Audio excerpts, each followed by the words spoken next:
দক্ষিণ আমেরিকার দেশ আর্জেন্টিনা। এটি শুধু একটি দেশ নয়, ফুটবলের জন্য এটি একটি আবেগের নাম। এখানে ফুটবল মানুষের জীবনের সঙ্গে মিশে আছে। রাস্তায়, মাঠে, শহরে সব জায়গায় ফুটবলের উন্মাদনা দেখা যায়। আর্জেন্টিনা ফুটবলের যাত্রা শুরু হয় 19 শতকের শেষের দিকে। ব্রিটিশ অভিবাসীদের মাধ্যমে ফুটবল দেশটিতে জনপ্রিয় হয়ে ওঠে।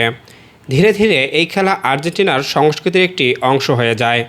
1978 সালে আর্জেন্টিনা প্রথমবারের মতো ফিফা ওয়ার্ল্ড কাপ 1978 জিতে বিশ্বকে চমকে দেয়। নিজেদের মাটিতে পাওয়া এই শিরোপা আর্জেন্টিনার ফুটবল ইতিহাসের একটি বড় অধ্যায়। এরপর আসে 1986 সালের সেই ঐতিহাসিক বিশ্বকাপ। দিয়েগো ম্যারাডোনা নিজের অসাধারণ প্রতিভা দিয়ে আর্জেন্টিনাকে দ্বিতীয়বার বিশ্বকাপ চ্যাম্পিয়ন করেন। সেই বিশ্বকাপের স্মৃতি আজও ফুটবল প্রেমীদের মনে অমর।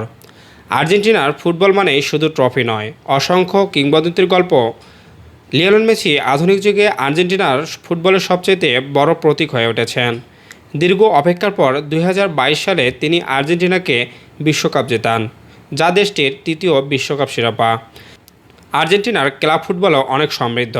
বোকা জুনিয়র্স ও রিভার প্লেটের মতো ক্লাবগুলো বিশ্বজুড়ে পরিচিত এবং তাদের প্রতিদ্বন্দ্বিতা ফুটবল ইতিহাসের অন্যতম বিখ্যাত।